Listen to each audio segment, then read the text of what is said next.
Welcome to week 6 of English 102. Well, we have made it past the midway point now, and we're on the downhill side of this quarter of study, and I trust that it is being helpful and productive for you as we study some of the basics of the English language. In this week's lecture, we're going to give our attention to 4 sentence types. In the English language, all sentences are made up of these 4 basic sentence types.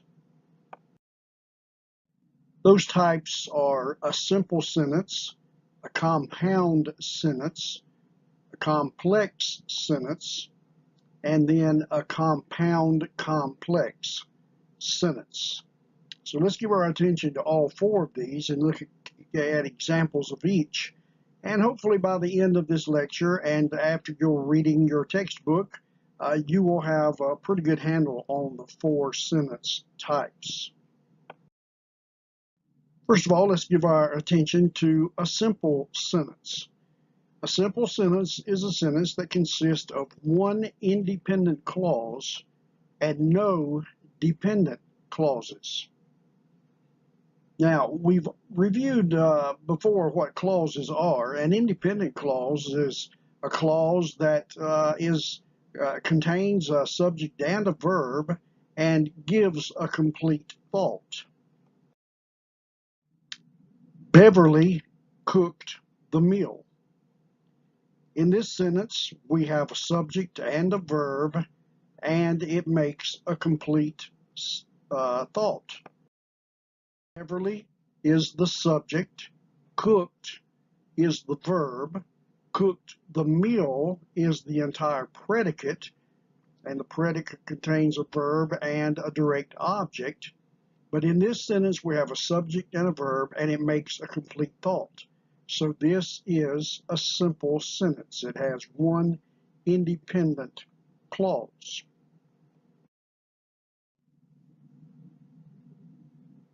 Both subject and verb in a simple sentence may be compound, but it will still be a simple sentence. Here we have a compound subject. Beverly and Amanda cooked the meal. We have a compound subject, but we still have a simple sentence that is simply made up of one independent clause. Now we've added another verb, so we have a compound subject and a compound verb. Beverly and Amanda are the 2 subjects. Cooked and washed are the 2 verbs. But again, it is a simple sentence because it is made up of subjects and verbs, and it is a complete thought. There are no independent or no dependent clauses in this particular sentence. So, let's look at those sentences again. Beverly cooked the meal. Subject, verb, and direct object. Now, a simple sentence doesn't have to have a direct object. Let me make that statement. Beverly cooked is a complete thought. You might be asking a question at a picnic. Well, who cooked the meal? Beverly cooked. And that statement, Beverly cooked, has subject and a verb, and it is a simple sentence because it makes a complete thought.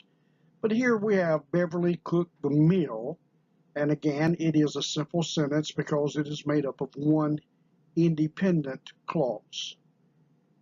Then the same with compound subject. Beverly and Amanda cooked the meal. And then finally, a compound subject and a compound verb. Beverly and Amanda cooked the meal and washed the dishes. All 3 of these are examples of a simple sentence.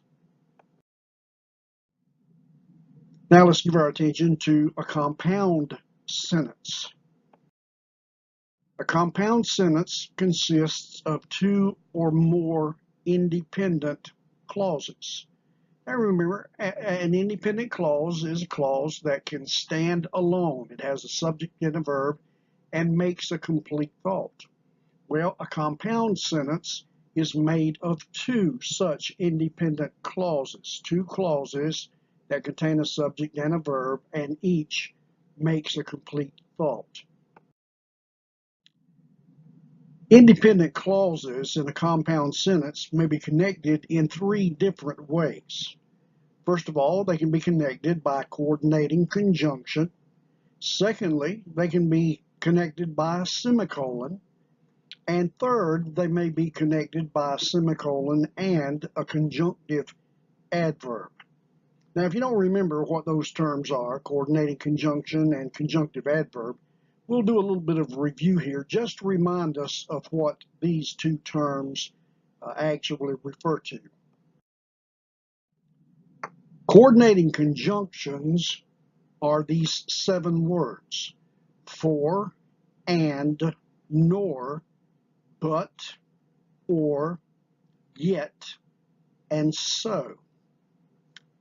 And again, a simple way of remembering these words are to put them in an acrostic using the first letter of each of these words.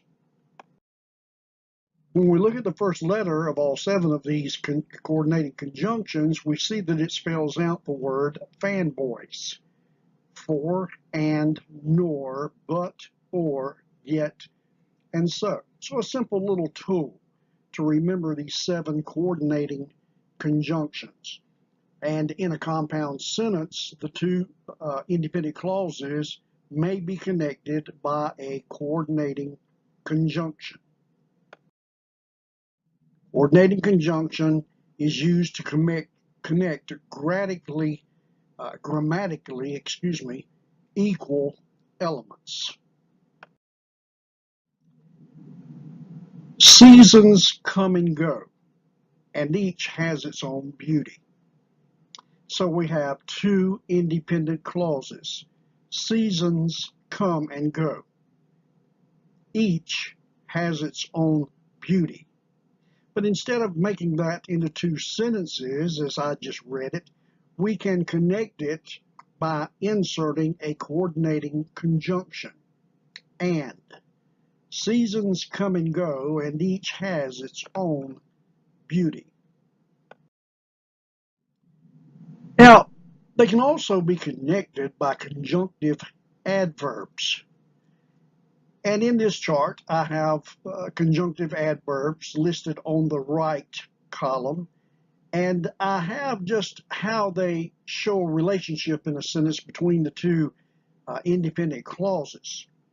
For instance, the relationship may be addition. Now, we're not talking about a mathematical equation. We're talking about a sentence with 2 independent clauses, and they're being connected by these conjunctive adverbs.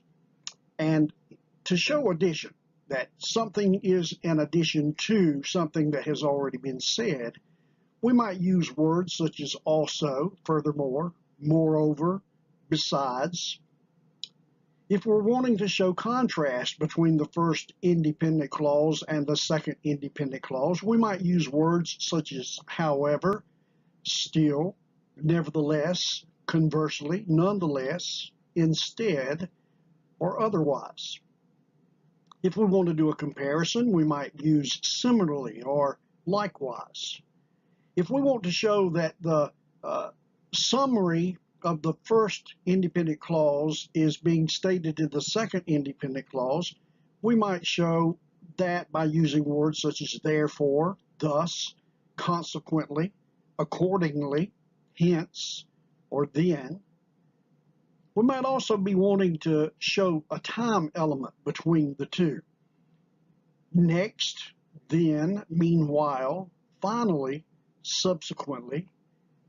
And then finally, we might want to emphasize something in the second independent clause by inserting the conjunctive adverb indeed or certainly. So all of these are conjunctive adverbs that will connect, may be used to connect 2 independent clauses to make up a compound sentence. So, again, at the top of this screen, let's just remember that compound sentences may be joined by these three ways: a comma and a coordinating conjunction, a semicolon and a conjunctive adverb, or a semicolon alone. Give your attention to these three sentences. Seasons come and go, and each has its own beauty. Jim watches superhero movies. However, Bob watches old westerns. I recognize that music. I once played it in a band. Now, we have in all three of these sentences two independent clauses. The first is connected by a coordinating conjunction and a comma. The second is connected by a semicolon and a conjunctive adverb, and the third is connected by a semicolon alone. In the first sentence, we have two subjects, seasons and each. In the second sentence, we have two subjects, Jim and Bob. In the third sentence, we have two subjects, I and I. In the first sentence, we actually have three verbs, two in the first statement, the first independent clause. Seasons come and go. Come and go are both verbs. And then in the second independent clause, we have the verb has. In the second sentence, we have two verbs. Happens to be the same verb in both sentences. Jim watches, Bob watches. And in the third compound sentence, we have two verbs, recognize and played. But now let's note how these three are connected. In the first sentence, we have the two independent clauses connected by a comma and a coordinating conjunction. And that coordinating conjunction here is the word and.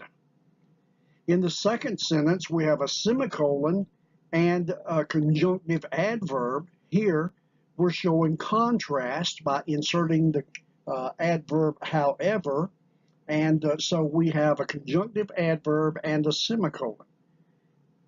In the third sentence, we connect them by simply inserting a semicolon. I recognize that music. I once played it in a band. So these are three simple examples of how we connect independent clauses in a compound sentence. So once again, just to repeat myself, they can be connected in these three ways: by inserting a comma and a coordinating conjunction, by inserting a semicolon and a conjunctive adverb, or by using a semicolon alone.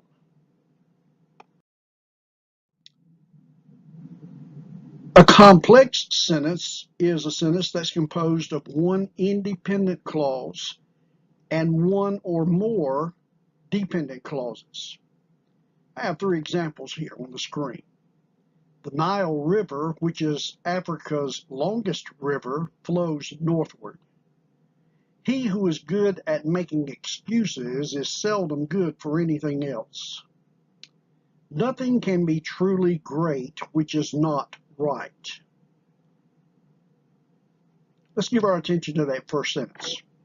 The Nile River, which is Africa's longest river, flows northward. So in that sentence, let's locate the independent clause and the dependent clause.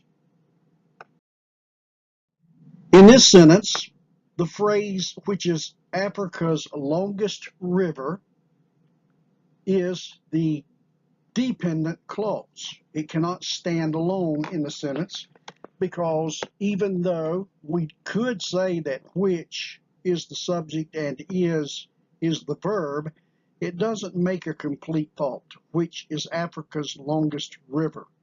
There has to be something else in that sentence to make it have a complete thought.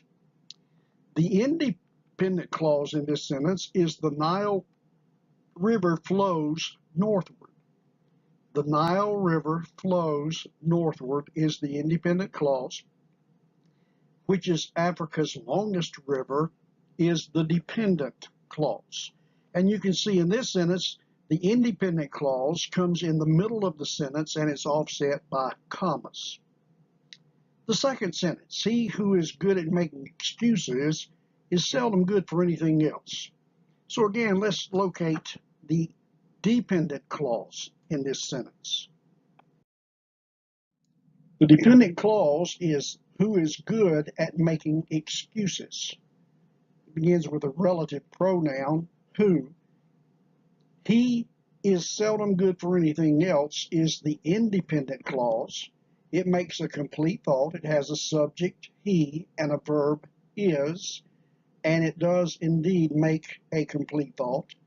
The dependent clause, who is good at making excuses, also has a subject and a verb, but it does not make a complete thought, so it cannot stand alone as a sentence. And then the third example, nothing can be truly great which is not right. In this sentence, we have the subject, nothing, and the verb, can be. Nothing can be truly great. Well, that's a sentence. It has subject, verb, makes a complete thought. Then we have a dependent clause, which is not right. It cannot stand alone. So we have a dependent clause and an independent clause. These put together make up a complex sentence. Just for clarification, make sure we've got a handle on it. Let's look at three other examples. When faithfulness is most difficult, it is most necessary. Earth has no sorrow that heaven cannot heal. He who loves pleasure shall be a poor man. Where is the dependent clause in the first sentence? And which is the independent clause? That is a sentence with a subject and verb and makes a complete thought. When faithfulness is most difficult is the dependent clause. It cannot stand alone because it does not make a complete thought. It is most necessary, indeed does have a subject and a verb and does also make a complete thought. So it is the independent clause and it's connected to the dependent clause by a comma. The second sentence, earth has no sorrow that heaven cannot heal. In this sentence, the independent clause is earth has no sorrow. That's a sentence. It has a subject and a verb and makes a complete thought.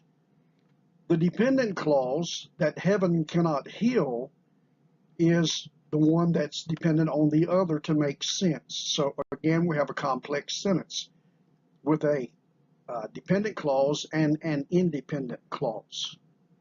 And then finally, the third sentence. He who loves pleasure shall be a poor man. Well, the dependent clause is who loves pleasure. The independent clause is he shall be a poor man. Now, certainly he who loves pleasure, that dependent clause who loves pleasure, certainly adds more sense and understanding to the sentence, but he shall be a poor man is an independent clause because it has a subject and a verb and makes a complete thought. So complex sentences are made up of at least one independent clause and one or more dependent clauses, and that makes a complex sentence. The fourth and last sentence type is the compound complex sentence. A compound complex sentence joins a compound sentence and a complex sentence. It contains two or more independent clauses, and it contains one or more dependent clauses. So, a compound complex sentence has to have a compound sentence and a complex sentence combined together to make one sentence. Sounds a little bit confusing and maybe a little bit convoluted, but it's the fourth and final type of sentences in the English language. So let's take a few minutes to try to get a grasp on it. Before I was afflicted, I went astray, but now I have kept your word. Now let's try to diagnose that sentence and see how it fits into the category of compound complex. Before I was afflicted is a dependent clause. I went astray, and now I have kept your word are two independent clauses, and those two independent clauses are connected by a semicolon and a coordinating conjunction. Coordinating conjunction, remember, will be that ties together two independent clauses, and both of them are making sense in and of themselves, but the word but here, the coordinating conjunction but, is showing contrast between the first independent clause and the second independent clause. And then the dependent clause is before I was afflicted. So we have everything that's necessary to make a compound complex sentence. Excuse me. We have two independent clauses and one dependent clause. Let's give our attention to that second sentence. He who tills his land shall have plenty, but he who follows after vain persons shall have poverty enough. Now, in this sentence, we have two dependent clauses: who tills his land and who follows after vain persons. He shall have plenty is an independent clause, and he shall have poverty enough is an independent clause. So in this sentence, we have two independent clauses, two dependent clauses, a semicolon, and a coordinating conjunction. So both of these would fit into the category of a compound complex sentence. They have two independent clauses and one or more dependent clauses, which puts them into the category of a compound complex sentence. Let's practice this just a little more because it is the most confusing of the three, and so we want to make sure that we're getting an understanding of this fourth and final type of sentence structure. The wicked man flees when no one pursues, but the righteous are bold as a lion. In this sentence, we have two independent clauses. The wicked flee, the righteous are bold as a lion. We have one dependent clause, when no man pursues, and we have a comma and a coordinating conjunction, but. So here we have two independent clauses and one dependent clause, and a comma and a coordinating conjunction. The fruit of the righteous is a tree of life, and he who wins souls is wise. In this sentence again, we have two independent clauses. The fruit of the righteous is a tree of life, and he who wins souls is wise, or the independent clause is he is wise. We also have a comma and the coordinating conjunction and. So we have two independent clauses and one dependent clause. So again, we have a compound complex sentence. Righteous lips are the delight of kings, and they love him who speaks right. Again, two independent clauses and one dependent clause. Righteous lips are the delight of kings. they love him. Who speaks right then is the dependent clause. And these two independent clauses with the dependent clause is again connected by a comma and a coordinating conjunction. Faith is the root of all good works. A root that produces nothing is dead. In this sentence again, we have two independent clauses and one dependent clause, and these two are connected simply by a semicolon. Faith is the root of all good works. A root that produces nothing is dead. So we're having a contrast here between the two parts of this compound complex sentence, but they're simply connected by the semicolon. Faith is the root of all good works. A root is dead, are the two independent clauses. That produces nothing is the dependent clause. And finally, the last sentence. Sleep is important because the brain requires sufficient rest. The brain of a person who is deprived of sleep will not function properly. Now again, here we have two independent clauses, but in this sentence we also have two dependent clauses. The independent clauses are sleep is important, and then the brain of a person will not function properly. And then we have the dependent clauses that give explanation to these two independent clauses. Sleep is important because the brain requires sufficient rest. The brain of a person who is deprived of sleep will not function properly. Now, in this sentence, as well as the previous sentence, we could have inserted the coordinating conjunction but, because both of these are showing contrast.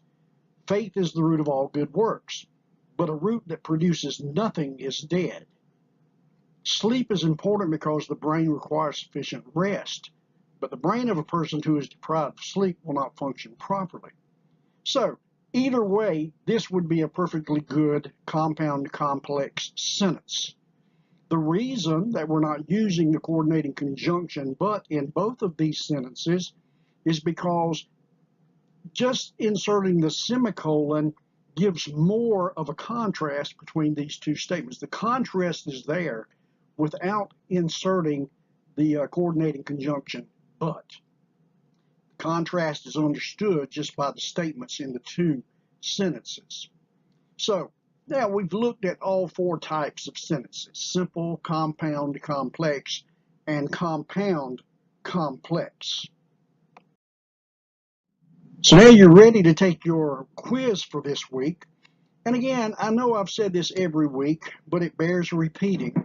When you begin your quiz, you will have 1 hour to complete the quiz.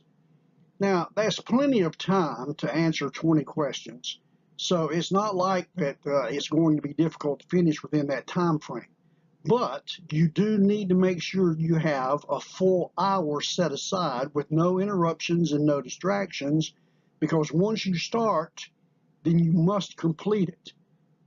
If you run out of time, again, any unanswered questions are going to be counted as wrong on the quiz. And you want to try to answer all of the questions on each of the quizzes. So again, this week's quiz will be on 4 sentence types, and I look forward to seeing the results of your quiz and completing on as we go on together with English 102. And again, we're over halfway now. We're on the downhill slide of this course, and I hope that the remainder of it's going to prove to be very beneficial for you. God bless you as you do this week's work, and I will meet with you again by way of video, audio next week. God bless until then, and I'll see you then.